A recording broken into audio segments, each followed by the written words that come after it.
my opinion, the Collins cocktail is possibly the most underrated cocktail of all time. So simple to make, but so flipping tasty. And one of the big variations, the big riffs on the Collins is the Elderflower Collins. And again, in my opinion, I think it's almost the perfect summer cocktail. And that is a bold statement for someone who inherently doesn't drink a lot of gin. And that is what I am taking on in this video. I am taking that Elderflower Collins, I'm crossing it with another summer banger, the Gin Basil Smash. Then I'm adding another couple of extra little tweaks just because I can. Now, for me, one of the big reasons why I adore Collins cocktails, and to be fair, Ricky's as well. They're simple. The Ricky is lime and the Collins is lemon. But, you know, they're just that blank canvas where you can just tweak just very, very slightly. The base recipe is so flipping tasty anyway if you want it plain, but they're just so easy to riff up. And I've never put a Collins in front of anyone that hasn't gone around and go, oh, that's really tasty. And yet for some reason, people just ignore anything that says Collins. Now, first things first, I am keeping this to a gin base, and you can tell how much gin I use in the studio because, you know, I haven't actually got the pourers in the gin. I've even got pourers in liqueurs because I use them so frequently. But for the gins, I haven't. Now, when it comes to gins to use in a Collins cocktail, I think the Citadel Jardin d'Eté, I think that's how you say it, sorry, is possibly the GOAT. And yes, everyone's going to have their own opinion on gin. There's so flipping many of them. But when it comes to this cocktail specifically, when you've got things like orange and lemon, you've got yuzu and melon in there, they are just the flavours that set a Collins off a treat. So this one, I think, would be my go-to for all sort of this style of cocktail. I flipping love it for this.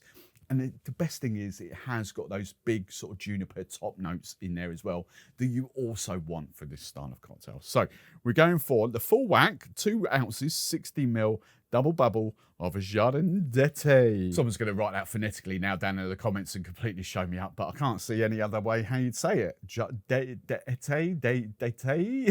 I don't know. Now for the elderflower, do you know what? Every bone in my body was thinking, yes, let's rock this out. But I forgot I had this little bad boy from Ella's farm that I've tasted, but I haven't really rocked out in cocktails yet. Look, as I said, when I used the pineapple and grapefruit in a couple of videos ago, look, I know 99.9% of you are not going to have this. So substitute in your Saint-Germain or your other elderflower liqueurs. But this is elderflower and elderberry. It's the same people that make Dutch Balm. And I just wanted to try it out. It's like you don't lose the elderflower in there at all, but it's also got this sort of slightly different twang to it. I'm not saying that I would pick off that that's elderberry, but there's just a slightly different twang to it to the Saint-Germain. I really do actually like this. It says seasonals. I don't know whether it's going to be a permanent thing or not. I don't know. But anyway, we want 15 ml, half an ounce. Now I mentioned that gin Basil Smash, and that is another banger. It's essentially, I'll talk you through this in a minute. It is essentially, you know, a gin sour with basil. It's essentially a Collins without a Basil Collins without the soda. You know, it's those family of cocktails. I am yet to find a basil liqueur on the market that does the job I wanted to. Now I did try. This was last year. I did try the Briatette version. I was just like, it wasn't quite hitting the spot for me. And there aren't really many herbal liqueurs out there. And again, I have actually used basil to make this.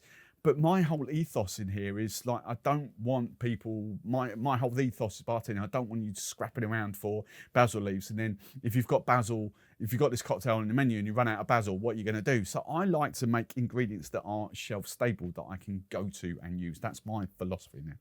So what this is, a couple of those, I think they're 30-gram bags here in the UK. A couple of 30-gram bags, so essentially 60 grams of basil, okay? I've let that infuse in 100 ml of 40% ABV vodka. I thought, sod it, let's just go Dutch Barn. I've got a couple of bottles there. So it's 100 ml of Dutch Barn 40% ABV vodka, 260 grams essentially of fresh basil leaves. And then I've let that infuse for, I think it was about 8 days or so, 8 or 9 days. And then I've just bolstered that up with a little bit of sugar to bring the sweetness out, to bring the flavours out. And we have essentially got an 18%, 18% basil liqueur. I've tasted it. I actually quite like it. How it's going to hold up, this is the first cocktail I've made with it, I don't know. How it's going to hold up through there, we'll find out. But if you've got any, like, I'm really on this herbaceous route at the moment. If any of you know any sort of herbal liqueurs, as in not Jägermeister and all that sort of thing. I'm talking like basil, I'm talking rosemary. You know, I've seen, I forgot the brand now, whatever they're called, Gabrielle Boudier that do turmeric and things like that. You know, I kind of fancy something a little bit sort of herbaceous coming through. That's the word I should have used. Anyway, 15 ml, half an ounce of basil liqueur. Lemon juice, we obviously want for Collins cocktails. It's just this stuff here, the Boiron 100% lemon juice. You know, no, I'm going to stop banging on about this. It's long life, it's shelf stable, and then once open, used within 10 days. So much cheaper than buying fresh lemons. That is 100% lemon juice, and it's guaranteed consistency. Banging cocktails every time. 30 ml standard, Collins ratio, 30 ml 1 ounce. I did think about going crazy with the sugar and do you know what, agave honey and all that, and I was just like, no, let's let the elderflower, let's let the basil do the work here. So this is just plain, simple 2-to-1 sugar syrup, 10 ml. Then I've not quite finished there yet. I had two minds of whether to do this afterwards in kind of giving you my ideas of variations you could do, riffs, but I thought, no, let's actually go for it in this cocktail because they don't come out to play that often. Cucumber bitters, just half a pipette. And these things, do you know what, it's such a ziggy, vibrant coconut. Yes, obviously they're alcoholic, so you've got that alcohol kick in there. But the flavour of that cucumber really carries through, so that's going to be interesting in there. Now, I think this style of cocktail deserves to go into a plainish but stylish highball. This is, again, from Artis. This is the Cheers Highball 12 1/4 ounces. Now, what we've essentially got there in the glass at the moment is kind of like a basil and elderflower smash. It's as simple as that. We haven't smashed any herbs. We've kind of infused our own herb in there, but that's kind of what we created. That is kind of a smash. Also, like a sour, you know, all these cocktails are very, very similar. But to turn it into a Collins, I'm just going to do plain soda water just for this. Now, when it comes to the garnish, Silly Billy forgot to keep any basil or get some fresh basil for a garnish. So we've got a sprig of mint. Now, I haven't given these a little road test out yet. These are dried cucumbers from Frona. Look at those. Now, if you like my style of cocktails, don't forget I've got a free PDF ebook that you can download there where I show you how to riff up 10 of my favourite cocktails. To get your hands on that, there'll be a link in the description below. There'll be a link in the pinned comment, or you can scan that QR code.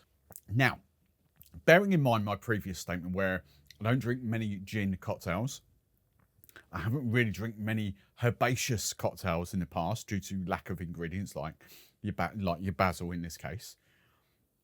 And elderflower is typically not a really massive go-to ingredient for me. That is whoa, that's a whole flavour explosion going on here. First off, the gin. I can taste the gin. It is superb in that cocktail. We've got all these sort of fresh and fruity notes going on there. The next big bold flavour I get is that basil liqueur. The basil just works so well in there with the fresh, zingy kind of lemons, the touch of sugar just to sweeten it up, you know, the soda water.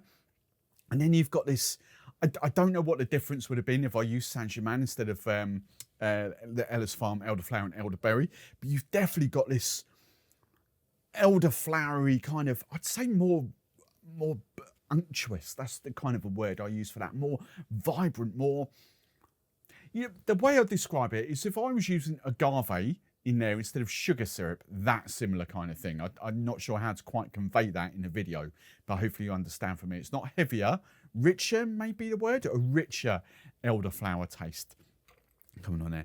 But the one thing, it is kind of like the lingering aftertaste. It's just that subtle hint of cucumber that comes through there. I tell you, I'm going for a riff straight away here on this, actually. But before I do, If you've got any ideas of how you would change up a basic Collins or an Elderflower Collins, how would you put your own spin on either of those, then get involved in the comments below. But what I would actually want to do here is, instead of putting the cucumber bitters in the cocktail, I think giving me those aromas on top of the cocktail, especially as I've got mint in here as well. If you think, what am I doing? The fan is on, that's why it's really hot sort of filming at the moment. So I've got that. But the cucumber sort of aromas just on top there. Now we've got this sort of, because the first thing you do whenever you drink cocktails, as soon as it gets there, it's the smell. And now you've got this like cucumbery, summery, minty, and that is the delight. I really want to play more with that basil liqueur now. Basil and gin. Might have to do like a straightforward basil, work out what else pairs well with basil, and do like a flip on the gin basil smash, because that basil works superbly well in there. Here's another question. What are the herbs, aside from mint and aside from basil, what are the herbs have you actually used in cocktails, whether it's liqueur form, syrup form, muddling down fresh herbs? What herbs, what cocktails have you made that have got herbs in them? I'm kind of interested in this now. Anyway, if you like my style of content and you don't want to miss any of my future videos, including the very next video, then make sure you subscribe to the channel. That way YouTube will show it to you next time you pop up there. The video that I'm shooting next, and I'm really looking forward to this one. I'm bringing back the White Russian. It's a simple 3-ingredient cocktail, but I'm doing a couple of little tweaks to it, and I can't wait to show you. So tune in next time for the my take, or 2025 take on the White Russian. Right, this is definitely getting finished. I'll catch you next time.